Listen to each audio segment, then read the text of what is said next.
The stars had never seemed so close. Commander Jake Morrison stood on the bridge of the UES Defiant, watching the massive alien vessel approach through the viewport. It was beautiful in a way that made his chest tight. Smooth silver curves reflected the light of distant suns, and the ship moved through space like a living thing. Humanity had dreamed of this moment for centuries. First contact with an alien civilization. They're hailing us again. Sir, the communications officer said. Her name was Amy Collins, and her voice carried a mixture of excitement and fear. Jake nodded. The screen flickered to life, showing a tall alien with pale blue skin and large, dark eyes. The creature wore robes that shimmered like oil on water. When it spoke, the translation software turned its words into perfect English. Greetings, humans of Earth. I'm High Counselor Vex of the Zevian Empire. We welcome you to the galactic community. Jake had practiced this moment 1,000 times. High Counselor Vex, on behalf of humanity, we thank you for your greeting. We come in peace. Alien's face changed in what might have been a smile. We have much to discuss. Your species is young, fragile. The galaxy can be dangerous for those who do not understand its ways. Also, we offer you our protection. Dr. Lisa Chen stood beside Jake, her tablet filled with notes. She was the best xenobiologist Earth had, and she'd spent years preparing for this moment. Something in the alien's tone made her frown. Protection from what? Jake asked. From those who would take advantage of your weakness, Vex replied. We have scanned your world. Your people are soft-built. For a gentle planet, your bones break easily. Your skin tears. You cannot survive in harsh environments without extensive technology. But do not worry, the Zevian Empire protects all lesser species. Jake felt his jaw tighten. Lesser species. The words hung in the air like a slap. Beside him, Lisa touched his arm in warning. They had discussed this possibility. The aliens might see humanity as inferior. We appreciate your concern, Jake said carefully. Perhaps we could arrange a meeting to discuss this further. Of course, Vex said. We invite your leaders to our vessel. We will show you the wonders of the Empire. You will soon join. Poe. The screen went dark. Jake turned to his crew. What do we think? Lisa pulled up data on her tablet. Their scans were thorough. They measured our bone density, muscle composition, and reaction times. But sir, I think they missed something important. What's that? They scanned us at rest. They have no idea what humans are capable of under stress. They don't know about adrenaline or our fight or flight response. They think we're as weak as we appear when we're calm. Admiral Kyle Harper's face appeared on the communication screen. From Earth, he was an old soldier with gray hair and sharp eyes. Morrison. What's your assessment, sir? I don't trust them. The way they talk about protection sounds more like a threat. They called us lesser species. Kyle's expression hardened. Ambassador Maya Rodriguez will be joining you for the meeting, but Morrison, I want you ready for anything. We've been monitoring their communications. They're not as careful as they think. What did you find, sir? They're talking about Earth's resources, water, minerals, strategic location. They mention words our translators render as livestock and labor force. I don't think they want to protect us. Commander, I think they want to own us. Jake felt cold anger settle in his stomach. Humanity had fought too hard, survived too much to become slaves to aliens who saw them as weak. What are your orders? Sir, play along, learn everything you can, but Morrison, start preparing defensive plans. I'm bringing the fleet to full alert. If this goes bad, we fight. Understood, sir. The meeting took place 3 days later aboard the Zalvian vessel. Jake, Lisa, and Ambassador Maya Rodriguez took a shuttle across to the massive ship. Maya was a diplomat through and through, always calm and professional, but even she seemed tense. As they docked, the inside of the Zvian ship was impressive. High ceilings, strange lights, and technology that seemed almost magical. But Jake noticed something else: armed guards everywhere. Not the ceremonial kind, battle-ready soldiers with weapons that hummed with power. High Counselor Vex greeted them in a large chamber. Others stood around him, watching the humans with curiosity. Some looked at them the way someone might look at a pet. Welcome, Vex said. Let us discuss your future. For 2 hours they talked. Vex explained how the Galactic Council worked, how the Zvian Empire maintained order across thousands of worlds, how protected species contributed to the Empire through trade and service. The more he talked, the clearer it became. This wasn't protection, this was subjugation. Dressed in pretty words, Maya kept her diplomatic smile in place, asking questions and taking notes, but Jake saw her hand tremble slightly. She understood too. Finally, Vex leaned forward. We require your answer within 1 Earth week. Join us willingly and the transition will be smooth. Refuse, and we will be forced to take more direct action for your own protection. Of course. Back on the Defiant, Jake called an emergency meeting with his senior staff. They're going to invade. They're just giving us time to surrender. First, how can you be sure? Amy asked. Lisa pulled up, intercepted communications. Tech specialist Nicole Grant hacked their network. Look at this. She played a recording. Salvian voices discussed Earth like it was already conquered. They laughed about how easy it would be. Humans were weak. Humans would break quickly. One show of force and they would surrender. They have no idea who they're threatening. Captain Ryan Mitchell said. He was the Marine commander, a man who had served in 3 wars before humanity even reached the stars. They think we're weak because we're not naturally armored or clawed. They don't understand what makes humans dangerous. What's that? Lisa asked. Ryan's smile was cold. We don't give up. Ever. We've been fighting and surviving on Earth for hundreds of thousands of years. We've faced ice ages, plagues, predators, and each other. We're not strong because of our bodies. We're strong because we refuse to quit. Jake looked at his crew. Every face showed the same determination. Admiral Harper is mobilizing the fleet. We have 6 days before their deadline. We use that time to prepare. If they want a war, we'll give them one they'll never forget.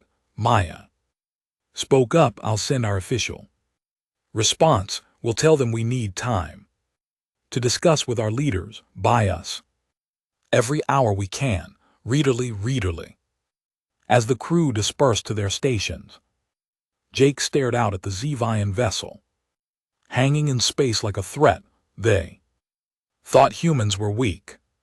They had scanned their bodies and decided that was all there was to know. They had never seen humans fight. They had never seen what desperation and determination could do. They were about to learn. Zvians believed they were facing a species of fragile creatures who would surrender at the first sign of real danger. They had no idea they were about To fight survivors, they had no idea. They were facing a species that had crawled its way to the top of the food chain on a death world that had survived every disaster nature could throw at them, that had even survived themselves. 1 week, that's all the time they had. But it would be enough, it had to be.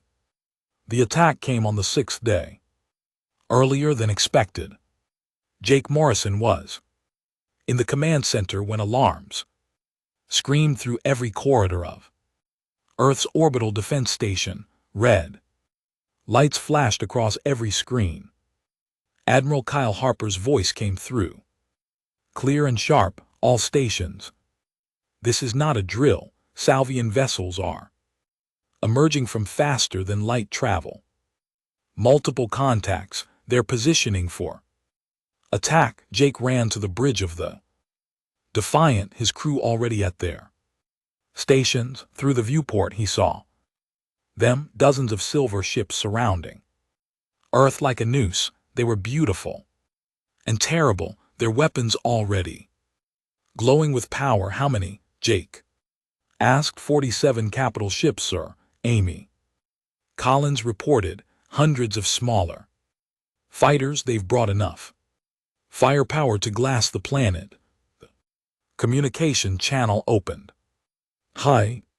Counselor Vex appeared, his face calm and confident. Humans of Earth, you did not respond to our generous offer. Now you will learn the price of refusing the Empire's protection.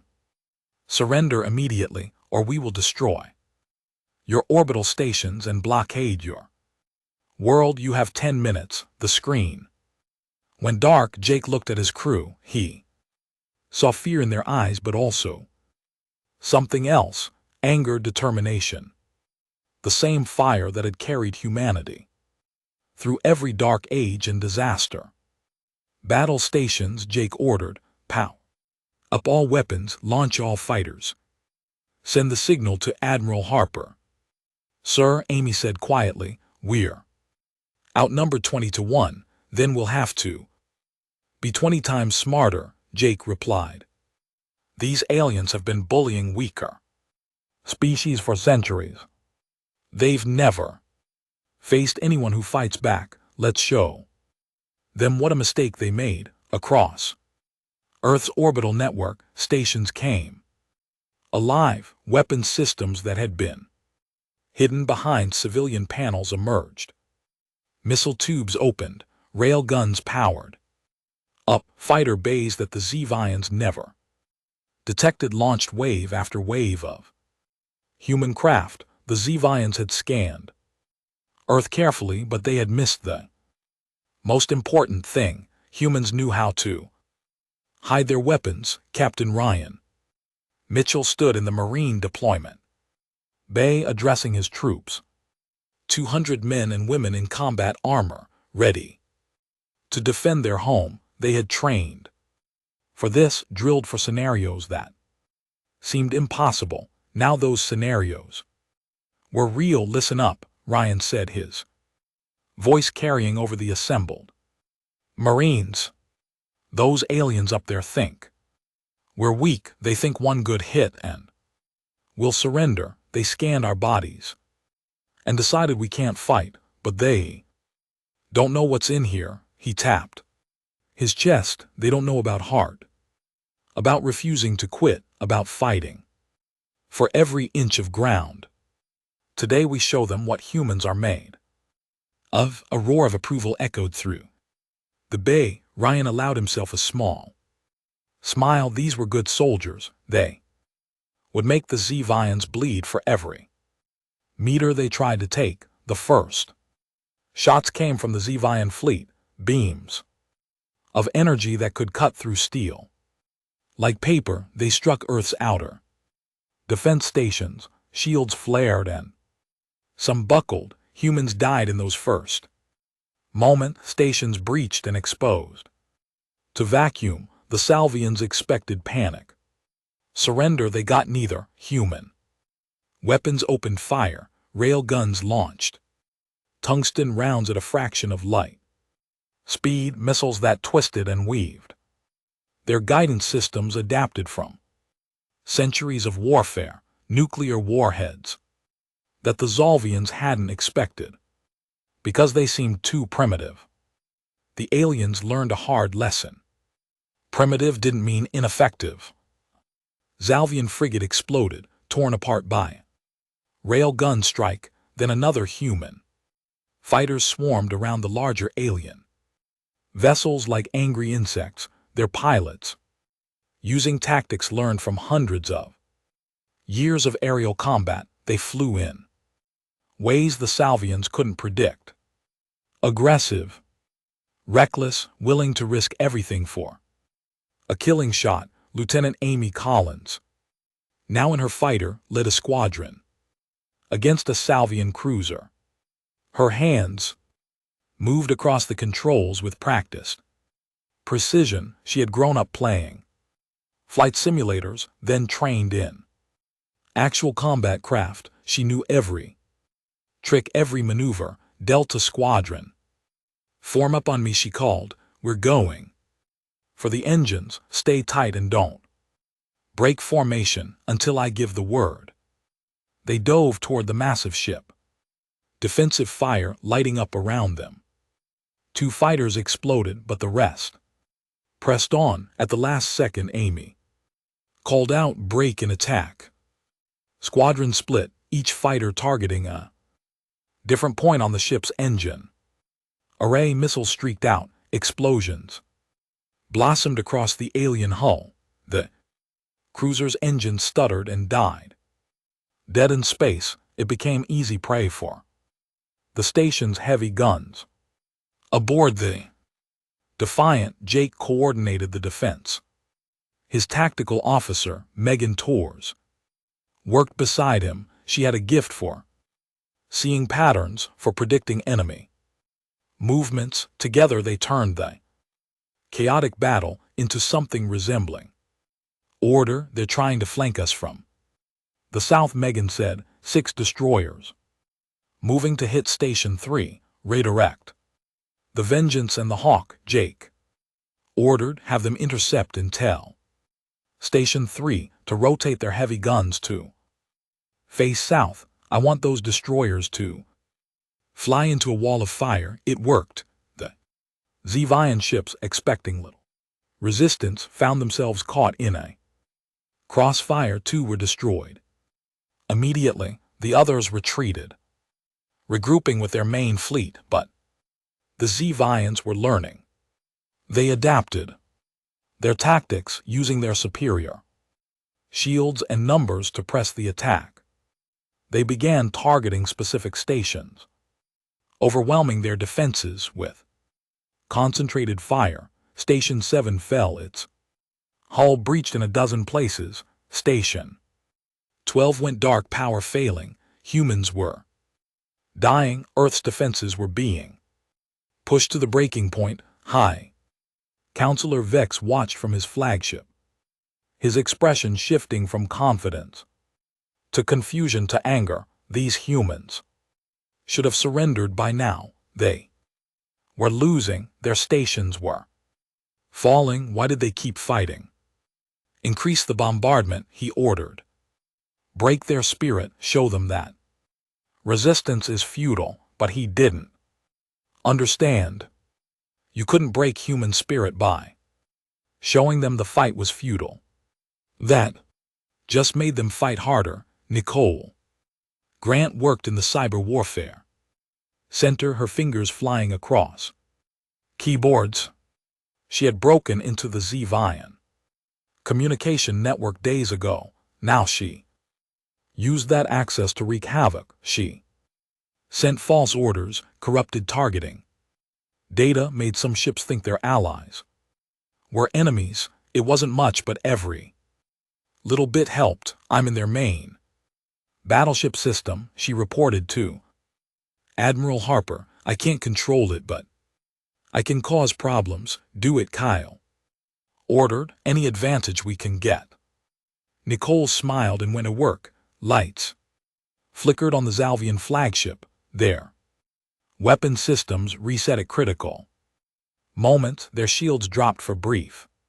Second, human gunners took advantage of every opening. Ryan Mitchell got his chance when a Zalvian troop transport tried to board Station 5. The aliens thought they would overwhelm the station's defenders with superior numbers and technology. They had never fought humans in close quarters. Salvians came through the Brereton. Their boarding pods, they wore armor that shimmered with energy fields. They carried weapons that could vaporize flesh. They stood nearly 7 ft tall. They expected to terrify the defenders. Instead, they found Marines waiting for them. Ryan led the defense personally. The corridor was narrow, forcing the aliens into a bottleneck. Human weapons might have been less advanced, but they worked just fine. Automatic rifles, shotguns, grenades, simple tools. Brutally effective. The first wave of Zevians fell, surprised by the ferocity of the defense. The second wave hesitated. That hesitation was fatal.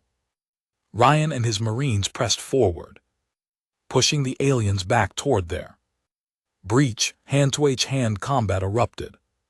The Zevians learned that humans, for all their fragility, knew how to fight. Dirty eyes, throats, joints. Humans targeted every weakness. Push them back, Ryan roared. Don't give them an inch. The aliens broke and ran. For the first time in their empire's history, Zalvian soldiers retreated from what they considered a lesser species. The Marines sealed the breach and held their position. Station 5 remained in human hands as the battle raged into its 6th hour. Both sides were exhausted. The Salvians had lost 12 ships and hundreds of fighters. Earth had lost 4 stations and thousands of defenders, but neither side had won. The Zevians pulled back to regroup, shocked that humans were still fighting. Aboard his flagship, Vex stared at the tactical display. This was supposed to be easy, a quick demonstration of power, a swift surrender. Instead, his fleet had been bloodied by primitives who should have known better than to resist. He opened a channel to his subordinates, call for reinforcements, he ordered, and begin analyzing human tactics. They fight differently than anything we've encountered. We need to understand them before we can defeat them on Earth. Admiral Kyle Harper surveyed the damage and began planning. The first battle was over, but the war had just begun. And now the Zevians knew something that would change everything. Humans didn't surrender. They fought, and they would keep fighting until either they won or there was nothing left to defend. The aliens had wanted to break humanity's spirit. Instead, they had only made it stronger. 3 weeks after the first battle, Jake Morrison led a small fleet into deep space. The Defiant moved silently through the dark, accompanied by 6 other human warships. They were hunting. Admiral Kyle Harper had given them a mission that seemed impossible: find and destroy the Zalvian supply lines, cut off their reinforcements before they could overwhelm Earth's defenses. Contact ahead, Megan Torres reported from her tactical station. Looks like a convoy. 3 transport ships, 2 escorts. Jake studied the display. The Zalvians had grown cautious after the first encounter with human resistance. They protected their supply ships now, but they still underestimated their enemy. They thought 2 escorts would be enough. Signal the fleet, Jake ordered. Attack formation Delta. We hit them fast and hard, then jump out before they can call for help. The human ships accelerated, their engines burning hot. They dropped out of faster than light travel right on top of the convoy. Zevian escorts barely had time to raise their shields before human missiles slammed into them. One escort exploded immediately. The other tried to fight back, but it was surrounded and outgunned. Within minutes, the convoy was destroyed, its supplies scattered across space. Jump coordinates locked. Amy Collins reported. She had been promoted to bridge officer after her heroics in the first battle.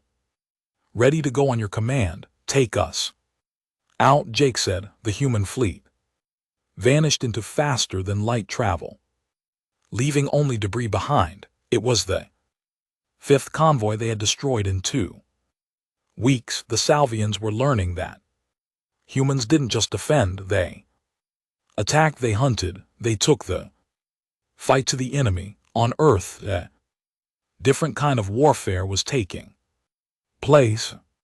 Dr. Laura Hayes stood in a laboratory, surrounded by alien technology. After the first battle, humans had recovered several intact Zalvian fighters and equipment from destroyed ships. Now, Laura and her team were taking them apart, learning their secrets and finding their weaknesses.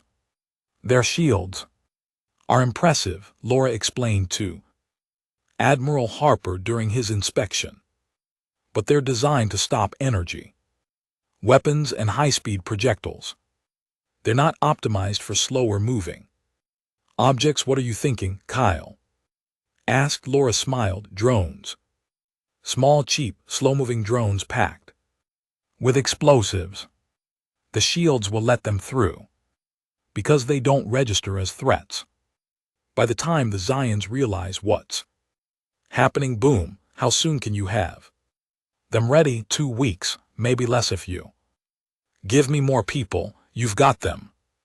Whatever you need. Laura turned back to her work, already designing the weapon that would turn the tide of the war. Humanity's greatest strength had always been adaptation. The Zevians had better technology, but humans learned faster. Commander Ben Carter led a different kind of mission. He was special operations, the kind of soldier who operated in shadows and silence. His team of 12 had infiltrated a Zalvian command ship using a captured transport. They moved through the corridors like ghosts, their armor adapted with Zevian stealth technology. They had reverse engineered target is 2 decks up. Ben whispered into his team radio, remember, we're here for intelligence, not body count. Get in, copy their data, get out. They reached the command ship's main computer core without being detected. While his team set up security, Ben plugged a human data spike into the alien system Nicole Grant had designed it specifically to crack Zevian encryption. It worked perfectly. Data began flowing: fleet positions, supply routes, communication protocols, but more importantly, something Ben hadn't expected: files on other alien species. Dozens of them, all marked as protectorates of the Zalvian Empire. But as Ben read the reports, he realized these weren't protected species. They were enslaved. The Zalvians had been doing to other civilizations exactly what they tried to do to humanity, conquering them, exploiting them, using the word protection to hide subjugation. Boss, we got company, one of his team members warned. Salvian guards had discovered them. Alarms blared. Ben made a split-second decision: download everything, fight our way out. Battle in the corridor was short and brutal. Human weapons tore through the guards. Ben's team moved with practiced efficiency, covering each other, advancing in coordinated patterns. The Salvians were better armed and armored, but the humans were better trained. They made it back to their stolen transport and jumped away seconds before the command ships. Weapons could destroy them. Back on Earth, Ben delivered his intelligence to Admiral Harper and Ambassador Maya Rodriguez. Maya read through the files. With growing horror, they've enslaved 17 different species. Some have been under Zevian control for centuries, and they have 42 the Sudig species. Can we use this? Kyle asked. More than that, Maya said. We can free them if we can make contact with these enslaved species. Show them that the Zevians can be beaten. We might gain allies. The Empire is built on the illusion of invincibility. We've already cracked that illusion. Let's shatter it completely. The plan began to take shape. Humans would reach out to the other species, share their tactics, show them that resistance was possible, turn the Zevian Empire's strength into weakness by giving its oppressed subjects hope. Lieutenant Eric Stone stood in a medical bay, looking at his reflection. He didn't look much different on the outside, but inside he was changed. Cybernetic enhancements improved reaction time, enhanced strength, superior processing speed. He was the first of a new kind of soldier. Volunteer for a program that would push human capability beyond its natural limits. How do you feel? The doctor asked. Eric flexed his hands, feeling the new power in them.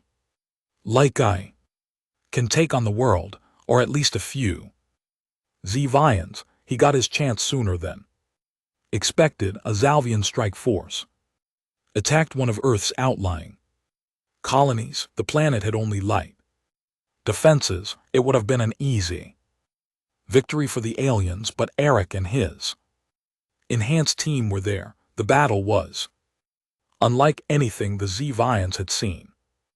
Eric moved faster than their sensors could track. He was stronger than any unmodified human had a right to be. He led his team in boarding a Zalvian destroyer, fighting through its corridors, sabotaging its systems from within. The aliens tried to stop them, but enhanced humans were a new kind of nightmare. By the time Eric's team was done, the destroyer was dead in space, and the colony was saved.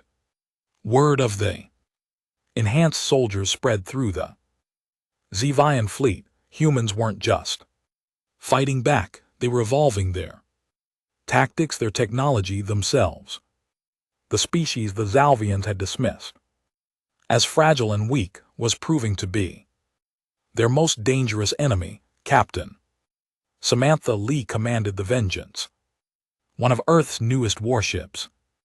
It had been designed after studying captured Zalvian technology. Human engineers had taken the best ideas from both civilizations and created something new. The Vengeance was faster than most Zalvian ships, more maneuverable and packed with weapons that could punch through their shields. Samantha took her ship into battle against a Zalvian patrol group, 5 enemy vessels against her single ship. The aliens expected an easy victory.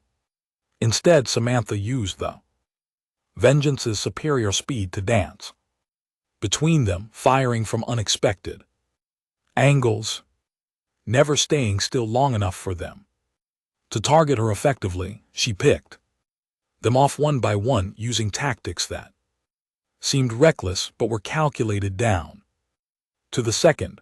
When the last Zevian ship exploded, Samantha allowed herself a satisfied smile. Earth was building more ships like the Vengeance. Soon, humanity would have a fleet that could match the Empire's power. But perhaps the most important development was happening in secret diplomatic channels. Ambassador Maya Rodriguez had made contact with the Kryn, one of the species enslaved by the Zevians. The Kryn were warriors, proud and fierce. They had resisted Zalvian control for decades but had been beaten down by superior numbers. Maya's message was simple: we're fighting the Zvians. We're winning, join us. The Kryn response came quickly. Their leader, a massive warrior named Kor, appeared on the communication screen. We have heard of your battles. The Zvians speak of you with fear. They say you are a death world species. Is this true? We're from Earth, Maya replied. We've survived ice ages, plagues, predators, and wars.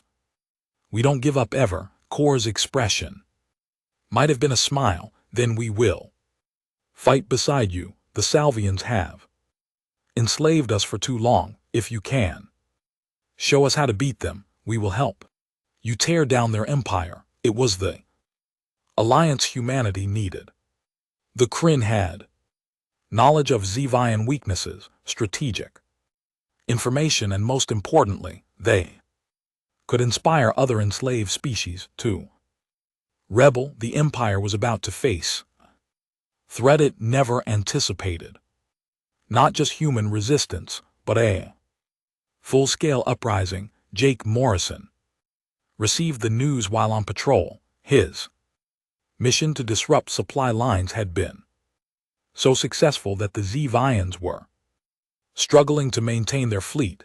Now, with allies joining the fight, the balance of power was shifting, but Jake knew better than to celebrate too early. The Xvians still had numbers on their side. They still controlled most of the galaxy. This is just the beginning, he told his crew. We've bloodied their nose, made them respect us, but the real war is still ahead. They'll come at us with everything they have, and we need to be ready. High Counselor Vex stood in his command center, reviewing reports that grew more disturbing by the day. Humans had destroyed 18 supply convoys. They had stolen critical intelligence. They had enhanced their soldiers beyond normal capability. They had built new ships that could fight Zalvian vessels on equal terms. Worst of all, they were inspiring rebellion among the protectorates. How is this possible? Vex demanded. They're primitives, fragile, weak. His military advisor, a veteran of 100 conquests, spoke carefully. Perhaps we were wrong about them, High Counselor. They are not weak, they are survivors. There is a difference. Vex's rage filled the room. Then we will teach them that survival is not enough. Summon the full fleet. We end this now. Xvian Empire was preparing its largest military operation in centuries. They would bring overwhelming force against Earth and crush human resistance once and for all, but they still didn't understand what they were facing. Humans didn't surrender. Humans didn't break. And now humans weren't alone. 6 months into the war, the galaxy had changed. What began as a simple conquest by the Zvian Empire had become something they never expected. A real war, a struggle for survival, and they were losing ground. A real Commander Chris Anderson worked in intelligence, piecing together information from 100 sources, intercepted communications, spy drones, reports from allied species. He had built a network that gave humanity eyes and ears across Zvian space. Now, after weeks of analysis, he had found something critical. Can sir? Admiral Harper, you need to see this, Chris said, projecting a star map onto the command center display. I've identified the Zvian home system. It's here, protected by 3 fortress stations and their entire reserve fleet. But there's more. The system has a weakness. Kyle Harper studied the map with interest. What kind of weakness? Their economy depends on a rare mineral They mine from a moon in that system. Without it, they can't power there. Faster than light drives. If we could destroy that moon or take it from them, we could their ability to move. Ships, they be trapped. That's a suicide mission, Kyle said. The defenses around that system are too strong, maybe. Not, Chris replied, not if we had help. From the inside, he pulled up another file, communications between enslaved species growing bolder as human. Victories gave them courage. The Kryn had already joined the alliance. Now others were reaching out, the Vex species who maintained the Zevian infrastructure, the more who served as reluctant soldiers in the Zalvian fleet, all of them tired of being controlled, all of them ready to fight if they had support. Ambassador Maya Rodriguez had spent months building these relationships. She traveled to secret meetings, negotiated terms, promised that humanity would help liberate every enslaved species. Now her work was paying off. We have commitments from 6 different species, she reported. They'll sabotage Zevian defenses when we're ready to strike, but we need to act soon. Zevians are gathering their forces for a massive assault on Earth. If we don't hit them first, we won't get another chance. Admiral Harper made the decision. We go on the offensive. Prepare the fleet. We're taking the fight to their home system. Loud true. Jake Morrison received his orders with a mixture of excitement and fear. The Defiant would be part of the strike force, 100 human ships supported by Kryn warriors and vessels from other allied species. Against them stood the entire Zalvian Reserve Fleet and their most powerful defenses. The odds were not good, but humanity had never let bad odds stop them before. Dr. Laura Hayes delivered her latest weapons to the fleet just in time, swarm drones that could slip through Zalvian shields, electronic warfare systems based on Nicole Grant's hacking techniques, enhanced missiles that adapted their approach in real time, and something new, a weapon Laura called the Pulse Hammer. It generated a wave of electromagnetic energy that could fry Zalvian systems without damaging human technology. It worked because human equipment was designed to survive the harsh electromagnetic environment of Earth's magnetosphere. Zalvian equipment wasn't. Use it carefully, Laura warned Jake. We only have 3 of these and they take time to recharge, but where you use them, enemy shields and weapons will go dark for about 30 seconds. That's your window. Lieutenant Eric Stone and his enhanced soldiers prepared for their mission. While the main fleet engaged the Zevian forces, Eric's team would infiltrate the fortress stations and sabotage them from within. It was the kind of mission that regular soldiers couldn't survive. Enhanced reactions and strength gave them a chance, but only a chance. Captain Samantha Lee commanded a squadron of the New Vengeance class ships, 7 vessels, each one a masterpiece of combined human and alien engineering. They would be the spearhead of the attack, breaking through Zevian lines to allow the main fleet to follow. Samantha knew that many of her pilots might not come back. She accepted that. So did they. Sometimes survival meant being willing to sacrifice yourself for others to live. The journey to the Zevian home system took 3 days at maximum, faster than light speed. As the fleet approached, tension built. Everyone knew this was the decisive battle. Win here, and the Zalvian Empire would crumble, lose, and Earth would be destroyed. All ships battle formation. Admiral Harper ordered from his flagship. Remember the plan, hit them fast, hit them hard, and don't give them time to recover. The fleet dropped out of faster than light travel at the edge of the Salvian system. Alarms immediately screamed across the Salvian defenses. High Counselor Vex appeared on every communication channel, his voice filled with rage and disbelief. How dare you attack our home? You will die for this insult. Jake Morrison answered him. You came to our home first. You threatened our people. You tried to enslave us. Now we're here to end your empire. Surrender now, or we'll burn it down around you.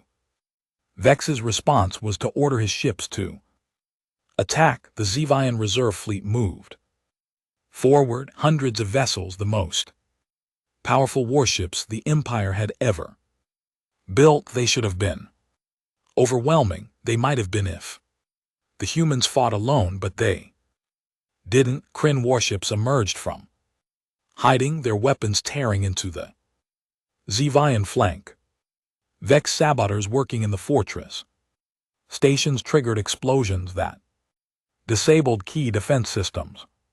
More soldiers, tired of being forced to fight, turned their weapons on their Zevian commanders. The Empire's strength, built on controlling others, became its weakness. Samantha Lee led her squadron into the heart of the Zevian formation.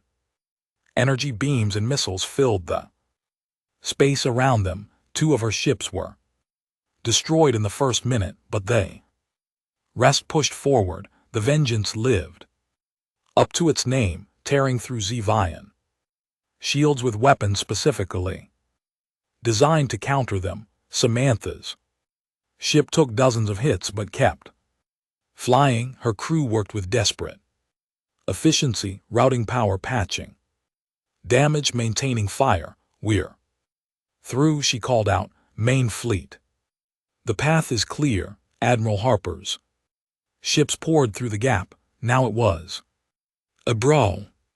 Ships tangled together at close range. Human captains used every trick they had learned, ramming attacks, suicide runs, boarding actions. One human destroyer, its hull breached, and systems failing, crashed directly into a Zalvian battleship. Both vessels exploded in a ball of fire, but the human crew had ejected just before impact. They survived. The Zalvian crew didn't. Jake Morrison found himself commanding a desperate defense against 3 Zalvian cruisers. The Defiance shields were failing. His weapons were nearly depleted. Then he remembered Laura's gift, the pulse hammer. Fire the pulse hammer, he ordered. The weapon discharged an invisible wave of electromagnetic energy washed over the Zalvian ships. Their shields flickered and died. Their weapons went silent. For 30 seconds, they were helpless. Jake didn't waste the opportunity. All weapons concentrated fire. Target the center cruiser. The Defant remaining missiles and railgun rounds slammed into the defenseless ship. It broke apart. Debris scattered. The other 2 cruisers tried to flee, their systems slowly rebooting. But by then Kryn warships had arrived to finish them off. Eric Stone and his team infiltrated the first fortress station. During the chaos of battle, they moved through the corridors, planting explosives on key systems. Zevian soldiers tried to stop them, but enhanced humans were too fast, too strong. Eric personally took down 8 guards, his enhanced reflexes making their attacks seem slow and clumsy. Charges placed, he reported, detonating in 60 seconds. Get clear. The team evacuated just as the explosives triggered the fortress station's power core went critical. The entire structure tearing itself apart. 1 down, 2 more to go. The battle raged for 6 hours. Ships died on both sides. Brave soldiers gave their lives to protect others.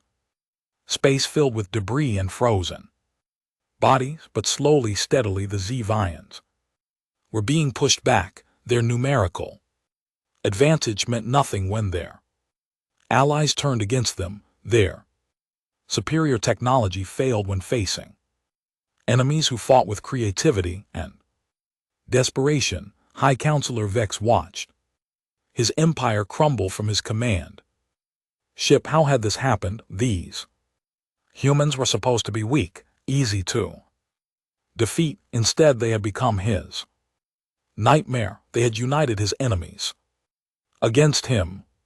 They had shown the galaxy that the Zevians could be beaten. Retreat, Vex ordered, his voice hollow. Pull back all forces. We must regroup. But there was no regrouping.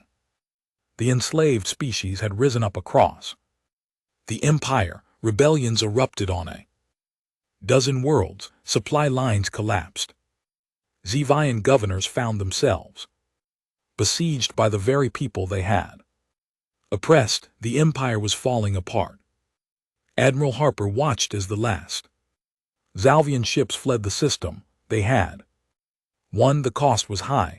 30 human ships destroyed, thousands dead, but they had proven something important. The Zevian empire was not invincible. It could be defeated, and now every oppressed species in the galaxy knew it. Send a message to all Zevian forces, Kyle ordered. Tell them we're done fighting. If they're done attacking, tell them we're willing to negotiate peace, but if they want to continue this war, we'll finish what they started. Jake Morrison stood on the bridge of the damaged Defiant, looking at the Zalvian home world through the viewport, a beautiful blue and green planet, much like Earth. He felt no hatred for the people living there, just determination that they would never threaten humanity again. Sir, we're receiving messages from across the galaxy, Amy Collins reported. Species we've never heard of. They're thanking us. They're asking to join the alliance. They want to be free. Jake nodded slowly.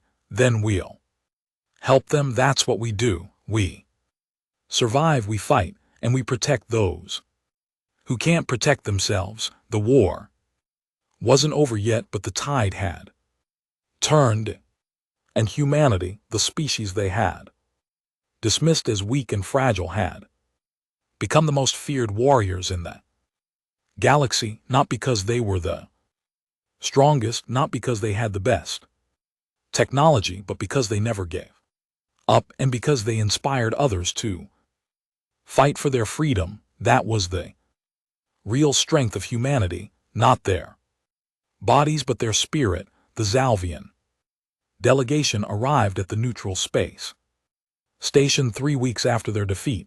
High Counselor Vex was not among them. He had been removed from power by his own people, who no longer wanted a leader who had led them to disaster. Instead, a new counselor named Tyne represented what remained of the empire. He looked tired and defeated as he faced the human delegation. Ambassador Maya Rodriguez sat across the negotiating table with Admiral Kyle Harper beside her. Around the room stood representatives from 17 different species, the Kryn Warrior Corps leaders from the Vex, the Moor, and a dozen others who had suffered under Zevian rule. This wasn't just peace negotiations between two powers. This was the restructuring of galactic civilization. We come to discuss terms of surrender, Tyne said quietly. His translator conveyed not just his words, but the shame in them. Not surrender, Maya corrected.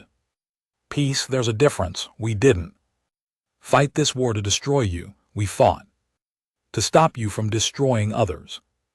Tyne looked confused. You defeated us. You have the right to demand anything, to take our worlds, to enslave us as we enslaved others. That is how power works in the galaxy. Maybe that's how it worked before, Kyle.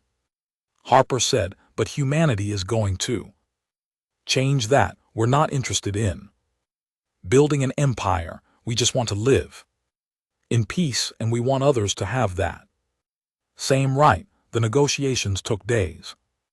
The Zalvian Empire would be dissolved.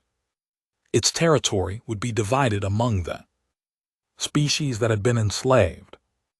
Reparations would be paid, war crimes would be investigated, but there would be no mass executions.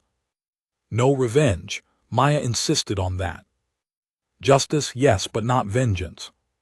Humanity had learned that lesson the hard way through its own bloody history.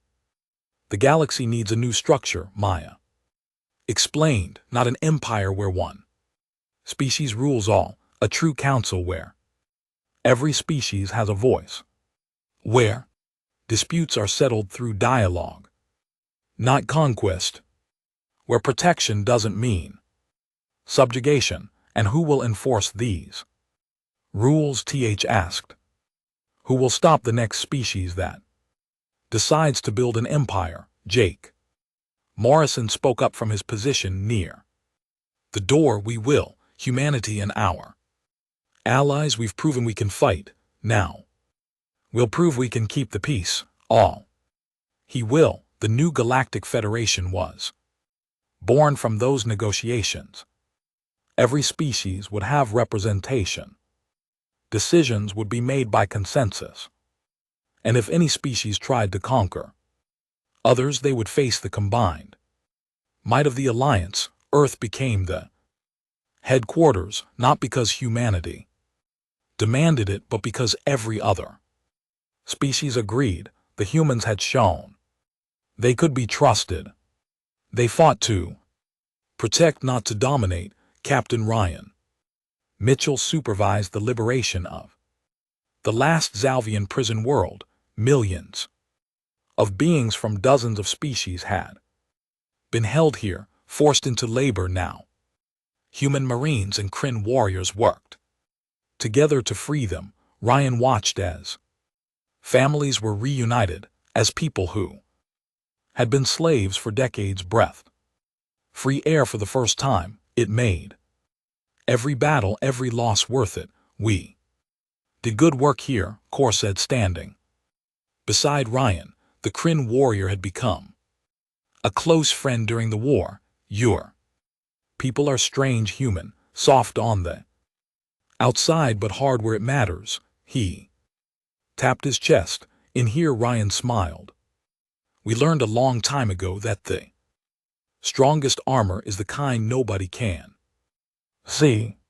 Dr. Laura Hayes stood in her laboratory, now working on peaceful technology instead of weapons. The war had pushed human science forward by decades. Now that knowledge would be used to help rebuild medical technology, shared with species that had never known how to treat certain diseases, engineering that could restore war damaged worlds, agricultural systems that could feed populations that had starved under Zevian rule. I never thought I'd say this, Laura told her assistant, but I'm glad to be making things that help instead of hurt. Lieutenant Eric Stone and his enhanced soldiers found a new purpose. They became peacekeepers, using their abilities to protect the weak and stop conflicts before they could grow. Eric led a team that responded to pirate attacks, border disputes, and threats to the new Federation. He had been designed for war, but he found peace more rewarding. Captain Samantha Lee commanded the new Federation Defense Fleet, ships from multiple species working together under a unified command. It was chaotic at first, different tactics, different technologies, different cultures, but slowly they learned to work as one, and that unity made them stronger than any single species could be alone. Commander Ben Carter's special operations team took on a different mission. They hunted down war criminals, Zevian officials who had committed atrocities, but also criminals from other species who tried to take advantage of the chaos. Ben's team didn't discriminate. Justice was justice, no matter who you were. Nicole Grant became the head of the Federation's cybersecurity. Her job was to prevent the kind of control and manipulation the Zalvians had used. She built systems that were transparent, secure, and impossible for any single party to dominate. Information would be free, communication would be open. No more empires built on lies and hidden truths. Commander Chris Anderson ran the new intelligence service, but with a difference. Instead of spying on allies, his network watched for emerging threats, pirates, rogue factions, species that might try to rebuild. Something like the Zevian Empire. Early warning was better than late response. Prevention was better than war. Admiral Kyle Harper stepped down from active military command. He had served humanity through its darkest hour. Now at 67 years old, he wanted to teach. He became the head of the Federation Military Academy, training the next generation of officers from multiple species. His students learned human tactics, the importance of adaptability, the power of refusing to surrender. But most importantly, they learned that military power should protect, not oppress. Jake Morrison received a medal from the Federation Council. He stood on a stage in front of representatives from hundreds of worlds. They called him a hero, a savior, the man who had led humanity's defense and helped free the galaxy. Jake felt uncomfortable with the attention. He had just done his job. Millions of others had done the same. They were the real heroes. Many of them didn't survive to see this day. I accept this honor, Jake said during his speech. On behalf of every human who fought, every soldier who died defending Earth, every worker who built our ships, every scientist who developed our weapons, every person who refused to give up when the Zevians told us we were too weak to resist. They were wrong, not because we were strong, but because we refused to believe we were weak. The crowd erupted in applause. Species who had spent centuries in chains, now free because humanity had shown them resistance was possible. After the ceremony, Jake found a quiet moment. Alone, he stood on a balcony overlooking the rebuilt Federation headquarters. Earth hung in the sky above, blue and beautiful. Home, the planet the Zalvians had tried to conquer, the world that had fought back and changed the galaxy forever. Dr. Lisa Chen joined him, carrying 2 drinks. You look thoughtful. Just remembering, Jake said. That first day when the Zevians made contact, when they called us fragile, weak, a lesser species, Lisa smiled. They learned better. Yeah, but I wonder if we would have been better off if they had just left us alone. A lot of people died because they picked a fight with us. A lot of people were freed because we fought back, Lisa countered. The galaxy is better now than it was. That's worth something, Jake nodded. Slowly, she was right. The cost had been high, but the result was worth it. Humanity had earned its place among the stars, not through conquest, not through domination, but by standing up to bullies and inspiring others to do the same. The years passed. The new Federation flourished. Trade between species enriched everyone. Cultural exchange brought new ideas and perspectives. scientific cooperation led to breakthroughs that benefited all.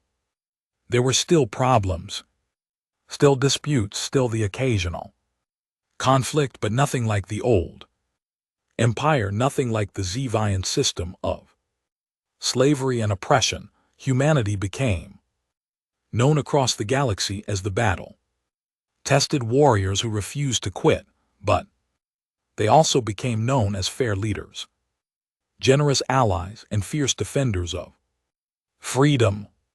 Young Zevians grew up learning about the war as a cautionary tale, lesson about the dangers of underestimating others, about the cost of viewing other species as lesser. In Salvian schools, the war with humanity was taught alongside a new phrase, death. World species, not as an insult but as a warning. Earth was a harsh planet. It had ice, ages and plagues and predators and disasters. The species that evolved there had been tested by nature in ways that created something the Zevians never expected, not bodies that were strong but spirits that refused to break. Commander Jake Morrison eventually retired from active service. He bought a small house on the coast where he could watch the ocean and remember the friends he had lost, but retirement didn't last long. The Federation kept calling him back for advice, for speeches, for training new commanders. He couldn't say no. This new galaxy, this better world was built on the sacrifices of so many. He owed it to them to help make sure it survived. On the anniversary of the first battle, the Federation held a memorial service. Names of the dead were read aloud. Human, Kryn, Vex, more, every species that had fought for freedom. The list took hours to complete. Jake stood among the survivors, tears running down his face. He remembered every battle, every loss, every desperate moment when it seemed like they would lose, but they hadn't lost, they had won, and in winning they had proven something important. That strength wasn't about how tough your armor was. It wasn't about how powerful your weapons were. Real strength was about refusing to give up, about fighting for what you believed in, about standing up for others who couldn't stand up for themselves. Zevians had believed humans were weak.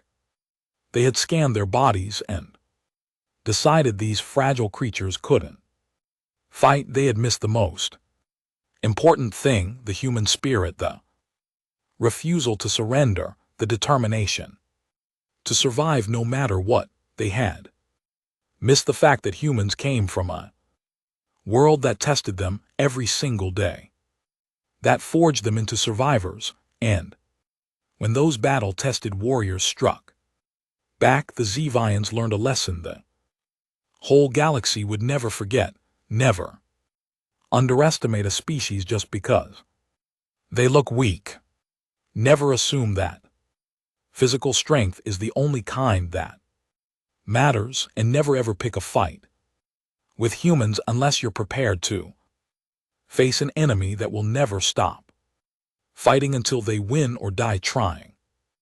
The galaxy was at peace now, but it was a peace built on the foundation of those who had fought for freedom, and humanity stood as its guardian, ready to defend that peace with the same determination they had shown in war, not because they loved fighting, but because they loved freedom, and they would do whatever it took to protect it. The story of humanity's war with the Zevian Empire became legend. Parents told it to their children, teachers taught it in schools, diplomats referenced it in negotiations.